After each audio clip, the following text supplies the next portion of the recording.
अलीगढ़ के एक नौजवान ने इंडियन एयरफोर्स में जगह हासिल करते हुए फ्लाइंग ऑफिसर के पद पर पहुंचकर अलीगढ़ का नाम रोशन किया है। सेंटर पॉइंट समद रोड के निवासी प्रांशु अग्रवाल अलीगढ़ के सुप्रसिद्ध ताइक्वांडो कोच प्रमेश अग्रवाल के बेटे हैं तथा एनडीए में सिलेक्शन के बाद अपनी मेहनत और प्रतिभा के बल पर फ्लाइंग ऑफिसर के पद तक पहुंच चुके हैं।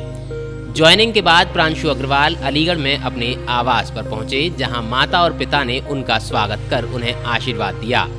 इस अवसर पर गौरव सोशल एंड डेवलपमेंट सोसाइटी के निदेशक गौरव अग्रवाल राधे राधे भी इनका स्वागत करने के लिए पहुंचे तथा प्रांशु अग्रवाल को सभी ने फूल मालाएं पहनाकर स्वागत किया। इतना ही नहीं बल्कि अलीगढ़ युवा ताइक्वांडो एसोसिएशन ने भी प्रांशु अग्रवाल को प्रशस्ति पत्र देकर सम्मानित किया है। बड़ा हर्ष का विषय है, अलीगढ़ में मेरे भांजे प्रांशु अग्रवाल जो एनडीए में सिलेक्शन हुआ है और उनको बेंगलोर में पोस्टिंग मिली है। निसंदेह एनडीए ऐसी संस्था है जिसके माध्यम से हमें हमारे नए युवाओं को जो अन्य क्षेत्रों में विचलित हो रहे हैं, इधर उधर भाग रहे हैं और देश की सेवा करने का भी एक मौका मिलेगा। और मैं अपने युवा भाइयों से और अपनी जो नई जनरेशन है उनसे यही निवेदन करूंगा कि वे मेहनत करें और आगे बढ़ें और अपने जैसे भांजे ने बताया कि अपने विश्वास के साथ लगे रहें। निसंदेह उनकी मेहनत का परिणाम मिलेगा और ऐसी मेहनत 3 साल की मेहनत के बाद प्रांशु अग्रवाल आज फ्लाइंग ऑफिसर बनकर यहाँ उभरे हैं और अलीगढ़ के एक नामी अलीगढ़ की सरजमी को नमन करते हुए अब ये देश की सेवा के लिए हैदराबाद बेंगलोर जाएंगे। बेंगलोर से देश की जो वायुसेना जो एनडीए है वायुसेना में इनका सिलेक्शन हुआ है, वहाँ देश की सेवा में तत्पर रहेंगे। इधर प्रांशु अग्रवाल ने वरुण चैनल से बातचीत करते हुए अपनी सफलता के रहस्य को उजागर किया। उन्होंने कहा कि वह 11वीं कक्षा से ही एनडीए के लिए तैयारी कर रहे थे और पहले ही अटेम्प्ट में उन्होंने परीक्षा पास करते हुए एनडीए यानी नेशनल डिफेंस एकेडमी में जगह प्राप्त कर ली।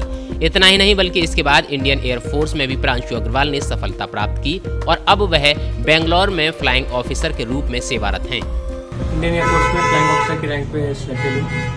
मैं 2019 में एनडीए ज्वाइन किया।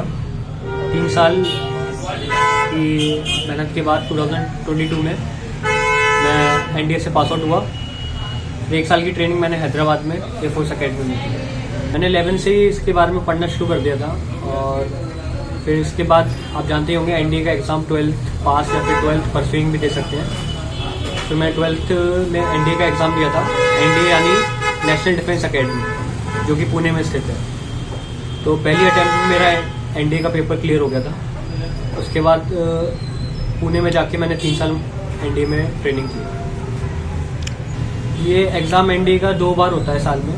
मैंने 21 अप्रैल 2019 में फर्स्ट अटैम्प्ट में एनडीए का एग्ज़ाम दिया था। एग्ज़ाम 2 फेजेस में होता है 3-3 घंटे के और एग्ज़ाम थोड़ा डिफ़िकल्ट था बट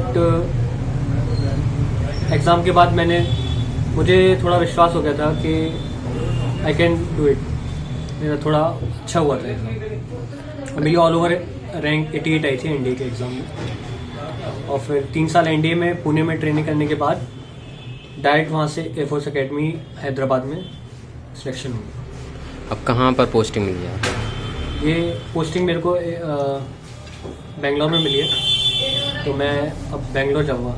मेरे लिए बस मेरी तरफ से उनके लिए बस यही सलाह है कि आप मेहनत करते रहिए और कभी डरिए मत। अपने अंदर कॉन्फिडेंस रखिए। अगर कॉन्फिडेंस है और पॉजिटिविटी है तो आप कुछ भी अचीव कर सकते हैं। एनडीए में जब मैं गया तो मेरे से बस यही पूछा गया कि आप में कॉन्फिडेंस है और पॉजिटिविटी है तो आप सब कुछ कर सकते हैं। तो बस मेरे लिए नए युवा जो हैं उनके लिए बस मेरी तरफ से यही है कि आप पॉजिटिव रहें और अपने अंदर कॉन्फिडेंस रखिए ताकि कोई भी दिक्कत आए, कोई भी परेशानी आए उसको आप डट के सामना कर सकें और उसका रिजल्ट अच्छा ही होगा जो भी आप जिसमें भी अचीव आप करना चाहते हैं। जो भी ठीक। फ्लाइंग ऑफिसर बनने के बाद प्रांशु अग्रवाल तथा उनके सभी बैचमेट का स्वागत व अभिनंदन किया गया, जहां भारत सरकार के रक्षा मंत्री राजनाथ सिंह ने उन्हें सम्मानित किया। इधर इस खबर की कवरेज के लिए राहुल गुप्ता के साथ दिलीप कुमार, वरुण चैनल, अलीगढ़। मैं डॉक्टर अमित वैष्णव, निदेशक प्रसव हॉस्पिटल, आप सभी क्षेत्रवासियों का तहे दिल से स्वागत करता हूँ। मैं आप सबको ये अवगत कराना चाहता हूँ कि हमारे हॉस्पिटल में सभी तरह के मरीजों का उपचार सभी आधुनिक मशीनों द्वारा किया जाता है। हमारे यहाँ बैंड डॉक्टर मिथवाज नैन एज अ मेडिसिन स्पेशलिस्ट और डॉक्टर अनिमा दयान एज गायनेकोलॉजिस्ट पूरे दिन 24 घंटे हम लोग यहाँ पे सेवाएं देते रहते हैं और आवश्यकता अनुसार हर क्षेत्र के स्पेशलिस्ट हमारे ये हॉस्पिटल में सेवाएं दे रहे हैं, निरंतर सेवाएं दे रहे हैं। हमारे यहाँ आयुष्मान की सुविधा उपलब्ध है और हमारे यहाँ रियायती दरों पर इलाज होता है। धन्यवाद।